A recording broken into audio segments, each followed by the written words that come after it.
Posted by you/same philosopher 927. Okay, hear me out. I work just a few blocks away from a hospital and can get there pretty quickly by bicycle. Their cafeteria is quaint with good prices, so usually, once a week or so, I go there for lunch. The food isn't what I would call amazing, but they have a nice variety from time to time. The staff even recognize me and are always pleasant. They don't mind that I'm just there for lunch, and it's far quieter eating there than at any local restaurant. I'm on the spectrum and don't like loud noises, so the quiet lunches in this place are a godsend for me some days. Recently, my sister found out I've been eating at the hospital and went off on me about how hospital cafeterias are only supposed to be for people who are at the hospital because they need to be. I retorted that I was giving them business, and it's not like I was taking food out of the mouths of patients. Plus, I only go once a week, so what was the big deal? But she still insisted I was wrong. Then she got our parents involved, and they're siding with her. They are telling me I should only be eating at the hospital if I have an actual reason to be there. I told them they were all crazy and that it was just normal food I was paying for. But now, because neither they nor I are backing down, I'm torn. Am I the jerk for going to eat lunch in a hospital cafeteria once a week just because I work nearby? Update 18 days later. I really apologize for the length of this post, but writing down all the details took way longer than I thought. This situation was downright crazy. I never thought my sister would do something like this. Not too long ago, I, 23M, posted for advice because my parents and sister were angry at me for regularly eating in a hospital cafeteria since it's close to my work. I enjoy the peace and quiet there on the days I eat there. But this situation escalated so radically that I can't believe something so dumb actually happened. My sister did the pettiest thing she's ever done to me, and for completely undeserved reasons too. When my sister found out I was eating at the hospital cafeteria, she went off on me about how that food is just for people who are at the hospital because they need to be. We ended up in a big argument about it, during which I told her it wasn't like I was taking food from the mouths of patients. Then she went to our parents to get them on her side, as she always does, and they immediately sided with her, just like I thought they would. They backed her up, saying that the hospital cafeteria was not a place to go eating casually. We had a big argument, and they spent days hounding me, telling me I was wrong and demanding I stop.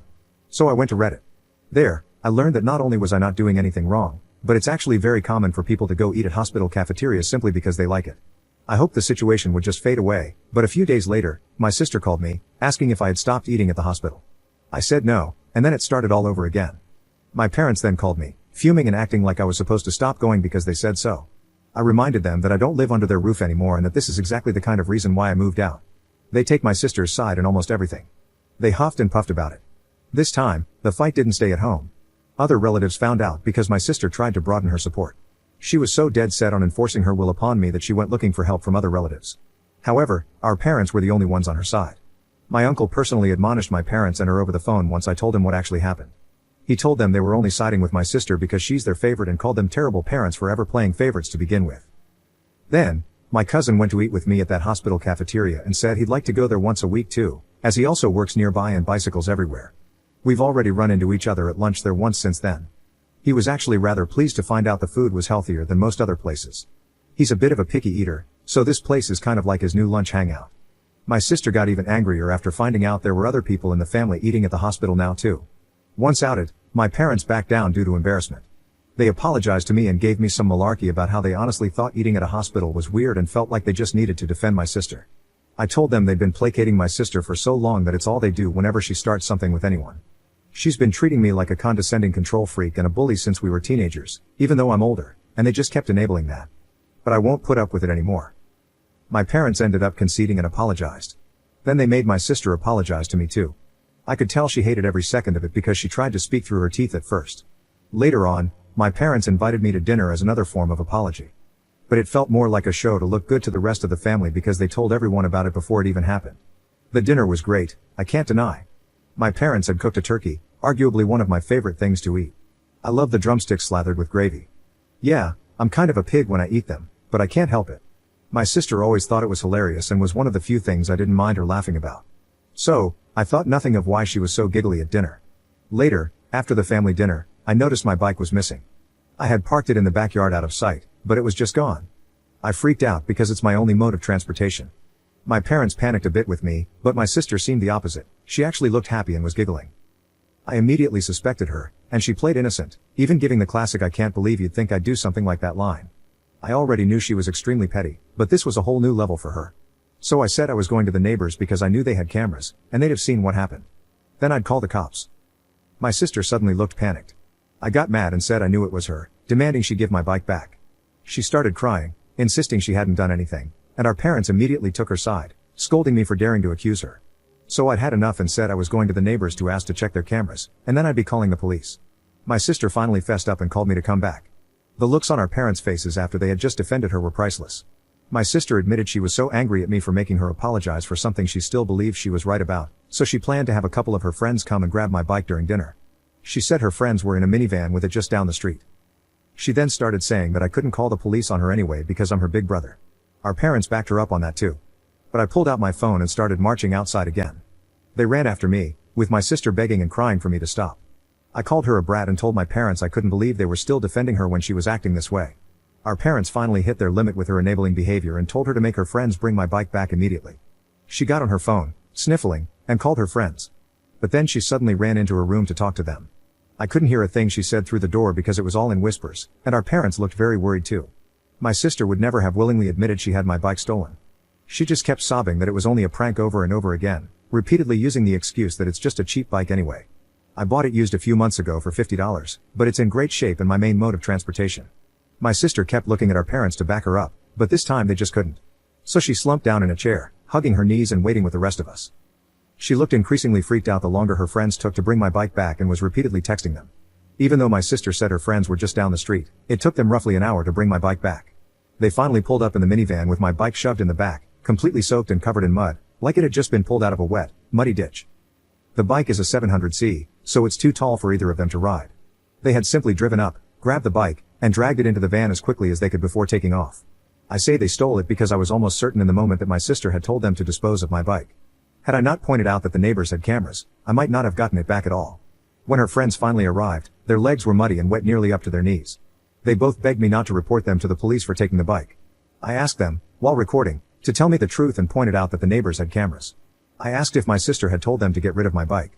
They broke down and admitted that yes, my sister had instructed them to take the bike and dump it in a pond a few miles away.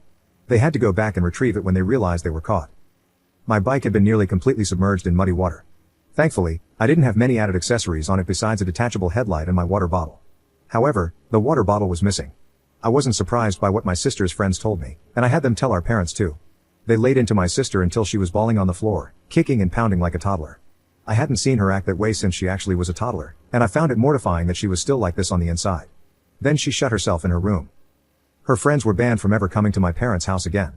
Afterward, my sister was forced to come out of her room by our mother and make another big apology to me.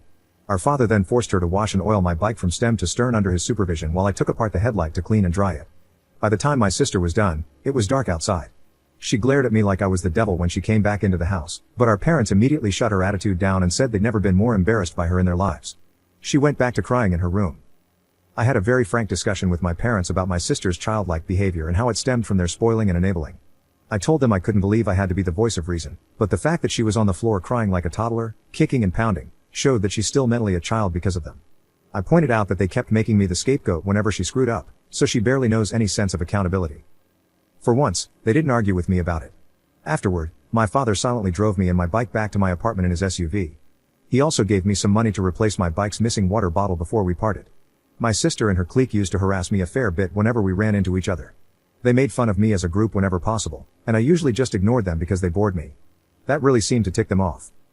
After the bike incident, I received numerous messages from numbers I didn't recognize, cussing me out for making my sister cry over what they called a silly prank. Knowing her, my sister probably fed everyone she knew a very different version of the story.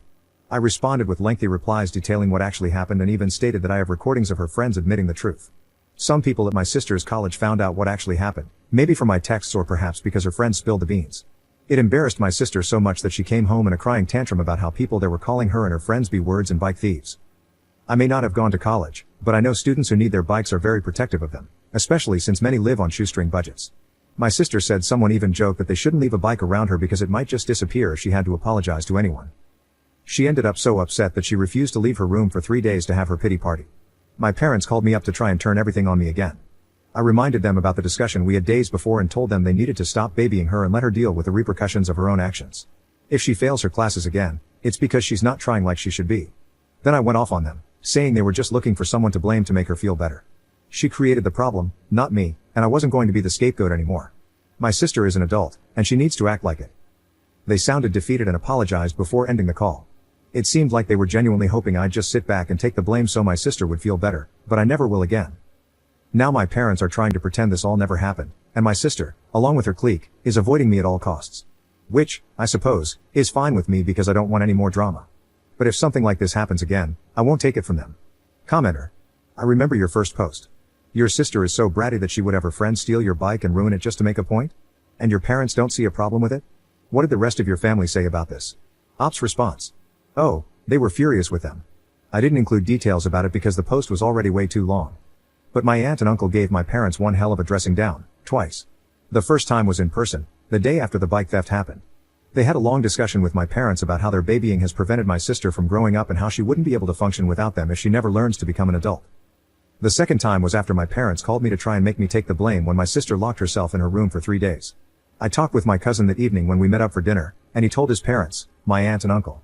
They called my parents to ask them what the hell was going on and told them they were beyond ashamed that they still tried to make me the scapegoat. They said they didn't care if old habits die hard, it had to stop. Let's just say my sister wasn't the only one crying anymore. No one has told me anything about what's going on with my sister at her college for a while, and she's been avoiding me. My parents also haven't spoken to me since that call, so I have no idea what's going on their end.